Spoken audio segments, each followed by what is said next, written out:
Hello guys, my name is Dave Ross and I got second place in the regionals of Guadalajara with I think there were 350 people and I played Phantom Knights. Phantom Knights is one of my favorite decks, so I'm very excited to show it to you and explain why did I play some cards and the thought process of the deck. So let's see it. Perfect. So I'm going to start with the starters from the deck. The starters obviously were 3 of the new Phantom Knights. This card is awesome. It lets you play without using your normal summon, and also has an ability in the graveyard that is very good. So I played 3 of these guys. I'm going to show to you first the starters from the deck. This is like a pseudo starter, and 3 of the new common Phantom Knights. This is also a very good card. To be honest, I don't know which of these 2 are better because each one serves one purpose. For example, this one lets you play underdraw, and also it's very good versus Keltun. But for example, this one makes you that you can bait a lot of interruptions from your opponent. So basically, the priority in this deck is to get these 2 together, right?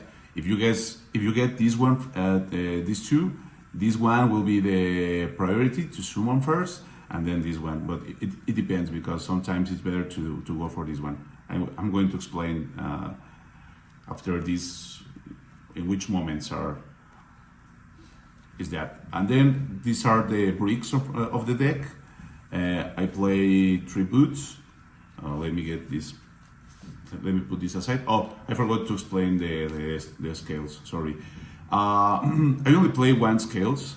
I've been playing this deck like forever. At the beginning of the Phantom Knight, obviously this one was like the best, and we played 3. But in this moment, normal summoning him and discarding is like the worst thing that you can do, because if your opponent has like 1 hand trap, basically you are dead. Yeah, the only extension that you will have maybe is like boots or the new trap, but this is not enough to keep up with the power creep of the game. So basically, this is only at 1 because you are going to summon him from the exit or send it by Cherubini. So 1 is enough, and even that if your opponent exiles it or something, you can recover it with Shamanite. So only 1 from him. 1 is more than enough. And then the bricks from the deck. Each of these ones are bricks, but in the case of the boots, this helps you a lot to play through interruptions from your opponent by using the exit. But to be honest, I think after this tournament, I will only play 2 of these ones and change 1 of these for a hand trap. 2 is more than enough to win, and this is mandatory because it's 1 more starter in Foolish Boreal form, and also it helps to play through hand traps with the standard combo that basically I will do a combo video in my channel, but basically with this guy you go to Cherubini because I seen people going for the exit, and that's very wrong because you lose to a lot of hand traps.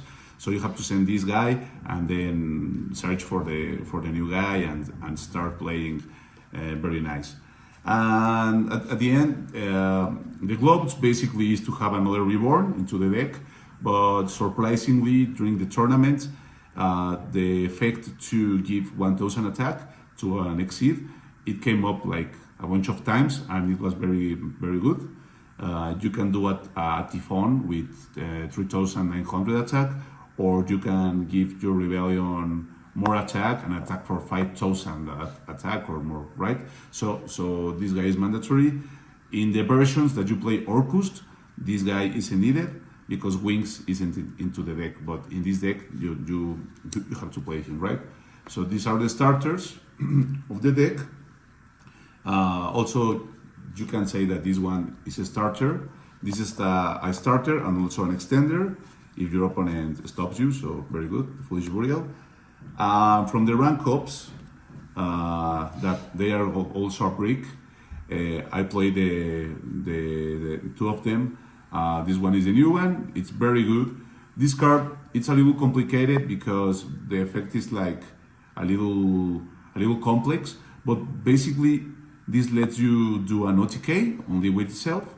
If your opponent has monsters on the field that have more than 8,000 attack, or even less, maybe.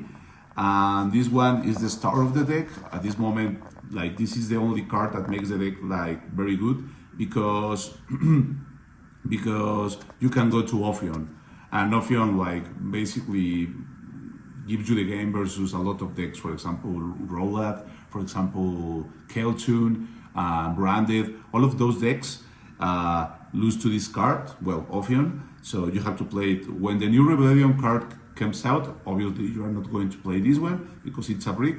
But at this moment, this will be your priority, okay? And you have to play two of the rank ups.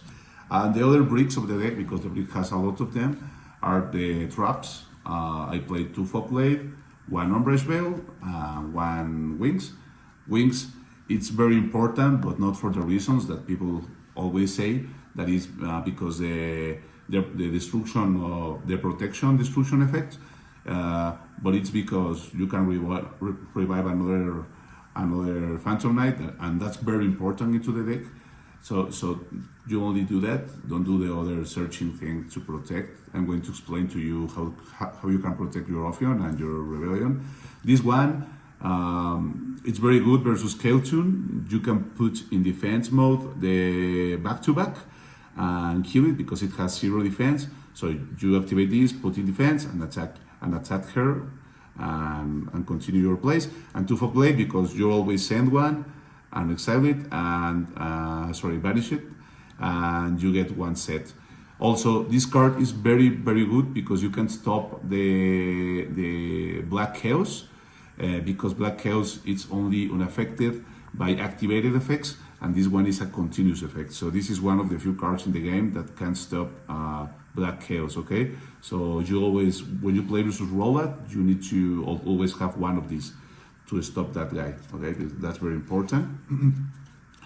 And then I'm going to continue with the cards that I played to stop Fugalos, because Fugalos is like crazy good versus this deck. So these are the cards I played versus Fugalos: the Ash Blossoms, and the classic Call the Graves, the TTT, Crossout Designator. This card, I didn't see it during the tournament. I haven't seen it, but in testing it was very good. Also, like drawing the Fugalos going second is not like the worst thing in the world. And well, if you draw it first, you can normal summon it and do a link with it, so it's like not the end of the world. And well, Ash, it's only for Fuga, like going second. Ash Blossom, as we know, is like a very bad card, like basically a -1, but you have to play it to stop Fuga. If Fuga wasn't very good versus the deck, I will not play Ash Blossom, to be honest. But at this moment, well, I have to because the new Rebellion hasn't come out. Even the deck like is very good. Also, I played two Draw and Lockbeard. These cards are also for the Fugalos. To be honest, it never helped me by going second because all the decks plays around this. But I use it to stop Fugalos. So you only need to draw one of the traps. So if you drew one of the traps and a draw, you can draw yourself and go for full combo anyway. So it's like another Call by the Grave. Well, maybe like in round 1 through 4, you can connect a draw and get a good result from that. But in rounds 6, 7, 8, 9, your opponents will never go for. You will never have an opportunity to roll an opponent and do something. So, well. And my going second cards were Tripurulia. We know that this is very good, this format. Tripurulia. And Traps, Impermanence. Impulse, 3. And you know, these are very good. And the star of the deck, Dominus Spark. This card was crazy. The thing is that you have to be like very uh, very into the game, very knowledgeable about the game, to use this properly. But if you use this card like as intended, it's like crazy. You can break a board only by going to in the end phase doing something to a monster, your opponent, and if your opponent like doesn't play perfectly, you basically destroy all the field. For example, versus Mitsurugi, when they try to ritual summon with the normal spell, you can like do this and exile the big guy, and they cannot recover him that turn. So this is a crazy card. For sure, I will remove Boots and play another Spark. So that will be like the change I will do to my deck, to my main deck. Okay. So this is the main deck, 40 cards, very cool, very shiny deck, as I love it. And let's go for the links. Cherubini, the best card in the deck, also is one of my favorite cards. He's crazy good, like obviously you can send level 3 monsters as usual, but the ability that he has to protect the monsters in his zones is like crazy good. Like basically, when I see that my opponent played Fallen and the Virtus, I only do like an Ophion and a Rebellion with 3 materials under him, and basically it's like very hard the opponent to have that in game 1. So well, Cherubini, crazy card, very good. I love it. Masquerena to play around Fugalos if I didn't draw the cards that I played to stop it, by doing a Masquerena and letting 2 monsters onto the battlefield, level 4 monsters, during the opponent use the trap in the graveyard to banish itself and exit summon. I exit summon this guy, but some people told me that I could play Babushka, and also that was very good, like exit summon Babushka in opponent's turn. That sounds very good also, so you can do that way, but at this time I play this guy. Dark, crazy good, like I revived Selen, I revived the Asamina Fusion, the Silva, I think is the name. I revived like Mirror Jade, I revived like crazy targets, and he's like a very good card to bait the opponent, so very good. And Spee, you know, always see. And Rusty at this moment is not like a combo piece, it's more like an extender. So if you get hand trapped, you go to Rusty and continue the combo, but like in half of the games that I played, I never went into Rusty. I only left the Cherubini on the field, so Rusty is more than extender. Also, if you see that your opponent is not like very good in the game, you can do Rusty and bait a hand trap, because they are always going to hand trap Rusty. So you can skill check your opponent, if you say it like that, by playing Rusty and sending and trying to activate the fate. If your opponent hand traps there, you are very good, because you can continue your combo and he lost a hand trap. And exits, well, Devil Swarm Nightmare, you know, when you get Fugalos, one of the new exit. This is a very good card. Basically, it's in the deck, so you can summon the scales basically and search the rank up. So it's like a setup card, and 1 is more than enough. Shamanite, that is like the custom support from Konami to the deck, and it's like always crazy good. He gets you to recycle the traps, and also you can do Ophion to him, but it depends, because if your opponent can special summon a monster before the main phase during his turn, you will rank up this guy into Ophion. But the other thing is that if you can wait a little, you can like reattach a trap during your opponent's standby or something, revive one of the PKs, for example this one, and rank up into this guy. So it depends like the matchup, but well, it's like a perfect card. Only one of the breaksword to force interruptions from the opponent, so very good. If I could, maybe I would play 2 of this guy, but well, 1 was enough. And okay, and 1 second, let me search for him. Here it is, Raiders Knight. This guy is like the card that links these ones with these ones. So he's the link between them. Well, this is separate with these ones. So it's mandatory, very good card. He's a Phantom Knight card, so you can revive, because sometimes I revive him and my opponent is like, you cannot, yeah, he's a Phantom Knight card, so you can do it. Well, these are like the best cards in the deck, in the extra deck. Rebellion, just to have this guy below him.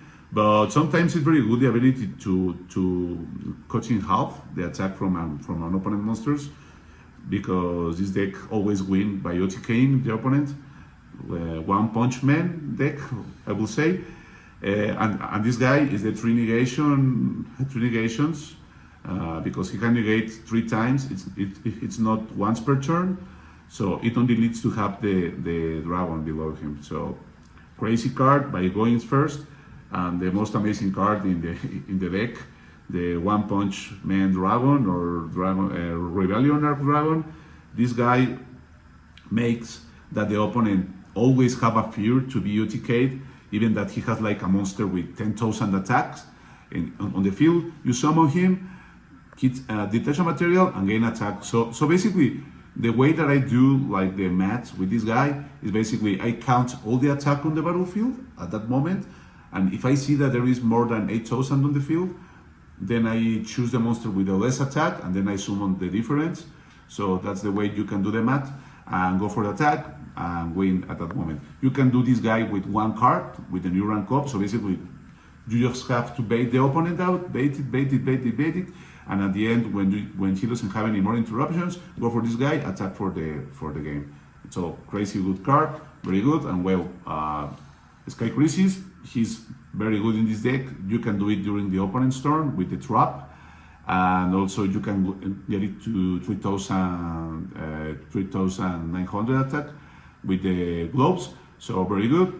So he can defend yourself, and also you can summon it during the opponent's turn to the Rusty Zone and destroy one card. So very good. And Ophion, like, he carries the deck, because without him, you will be like very easy to break your field. So basically, Ophion, it wins you a lot of games. You just have to summon him and protect him. So if you achieve to summon Ophion, and your opponent doesn't have like a response, Fallen of the Virtues or Imperm, basically, even that he has like 10 cards in hand and you have only Ophion, you will win, because he is like very, very oppressive. So love this card, very cool. I hope he doesn't get banned, but we will see. Okay, and then my going first cards. My going first cards, well, let's start with this one, the Solemns. These are to stop, evenly match cards that destroy Ophion, but also sometimes you can play it by going second, this card. If you are going versus a deck that has a lot of traps, you can put this going second, because the deck has a lot of traps. You can set it and use it during the same turn you put it. So sometimes you can use it like that. But basically, I never did that, but you can do it. So this card has like a very good synergy with the deck. And in PlayStation Pandemic, this is searchable with Ophion. Basically, it makes that Ophion is unaffected by spells and traps. So you can search it with him, and you don't lose to Impermanence, Droplet, Ruler no more. So you can search for this and never be more secure to win the game with that. I played 3 Lava Golems. This is not Santa Claus, this is Lava Golem. These 2 are Lava Golems, but a friend lent them to me, so at this moment I put these guys, but no, these are 3 Lava Golems. It's a very good card. It's only a little bad versus rollout, because they can bounce it to the hand and summon, but for example versus Elf Note and another combo decks, it's very good. And in this deck, you cannot use your normal summon, so basically you can play Lava Golem. Maybe in the future I will change them for Santa Claus. The thing is that Santa Claus goes to defense and you cannot OTK the opponent. Lava Golem goes to an attack, so you can OTK them, and also you can burn it during their turn. So even that if you don't kill the opponent at that moment, you can burn it and win if you can. So yeah, very good. Three Heavenly, very good versus Rolla, the versions that play Fallen of Albas. And also, it's a trap, so it has a little synergy with the deck with that, so I don't match. Very good one, good board wipe at this moment. And it's also very good if you combine it with pot of slot. So basically, it's like a little board breaker engine that I have here. As going second, the pot of slot. To be honest, it wasn't very good to me. It always gets negated, so it's not very good. I think it's better in the roll-up deck because you can do it. Your opponent negates it, and then you go for the Chaos Ritual guy and recover it again and do it again. So well, like you can change this one for sure for another card that the opponent will negate anyway. So they are good, but I don't think that they are like a deal breaker in this deck. So you can change them. Harpies, I never use it. This one, never use it. This card. To be honest, I think this is well. The only time when I used this card, it was at the finals to go in for second, like in table 2 last round, and it was only to destroy one card from my opponent. But it was very good because I destroyed a super polymerization. So you can say that it gave me the second place, but. Well, I don't think Lali is like very good at this moment, but I don't know. And 2 Fugados just for the tier 2 decks. Well, you know, to have more cards. So that's the deck. Right now, I'm going to explain to you my rounds. If I remember well, I played versus Keltun, Elf Note, Branded, and Rollat. It was Rollat, Branded, Keltun, and a Blitzkrieg, I think, a Blitzkrieg. Rollout was very easy. Basically, you only have to do Ophion and protect your Ophion from the Fallen of the Virtues. So it was an easy match. Keltun, it was very difficult, but the trap that makes B2B go into defense helped me a lot versus them. Also, Spark was very good. Like when they saw that I had a Spark in my hand, they keep one of the quick play spells onto their hand, and I didn't use Spark. I was into my turn, and I only have to deal with one interruption, so I could break this board and then go for my combo. The Blitzkrieg match was very difficult, to be honest. Like that deck, it's very good, but I think PK has enough gas to go through to all the interruptions, but it was very difficult. And the only match that I lost was versus an Elf Knot player that he was very good. He interrupted me with a bounce card during my turn, so he bounced one of my cards and I could not combo, so he won. But I don't think Elf Knot was like very good. I think the best decks will be Rollat and Keltun. And the Branded match was like crazy. That match, like my heart was racing because I got like 20 seconds to go for the OTK. So I was like, oh my god, I had to do it like crazy. But the match was incredible. The guy played the deck like amazing. So it was my hardest matchup for sure in the game. So the deck was very good. Let's be honest. It's a tier 2 deck. It doesn't have like the quality of cards to maybe win like a YCS, I think. But for regionals, it's very good. Also, it's one of my favorite decks. It's very cool. I love it. So I am very proud about my achievement, and I will keep tuning the deck to keep it with the meta.